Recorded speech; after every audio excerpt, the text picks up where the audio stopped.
नमस्कार दर्शक बंधु आज ओढ़ाणी सीरियल आपको जबरदस्त सीन देखा पाइबे। भिडियो को आरंभ करने पूर्व जे मैंने ज्योति को भल पाती से कमेंट रे लव यू ज्योति बोली लिखु। आज ज्योति रुद्र को आलू मटर तरकारी खुआईदेवे। रुद्र खाई किसी समय रहीजे। ज्योति पचारे भल लगे कि चोर हविलदार। यापर रुद्र कहे हाँ बहुत भल लगे मत मो माँ को हाथ तैयारी खाଇବା कथा मन पड़गला।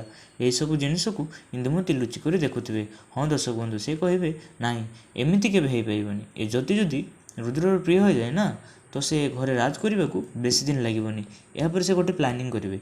से ज्योति को पानी पीवा बहाना निशा औषध खुएदेवे। तापर ज्योति बेहोश होपर रुद्र ज्योति को रूम को नहीं जाए। एपटे अर्जुन रुद्र को डाकी पिला कथा पचारे।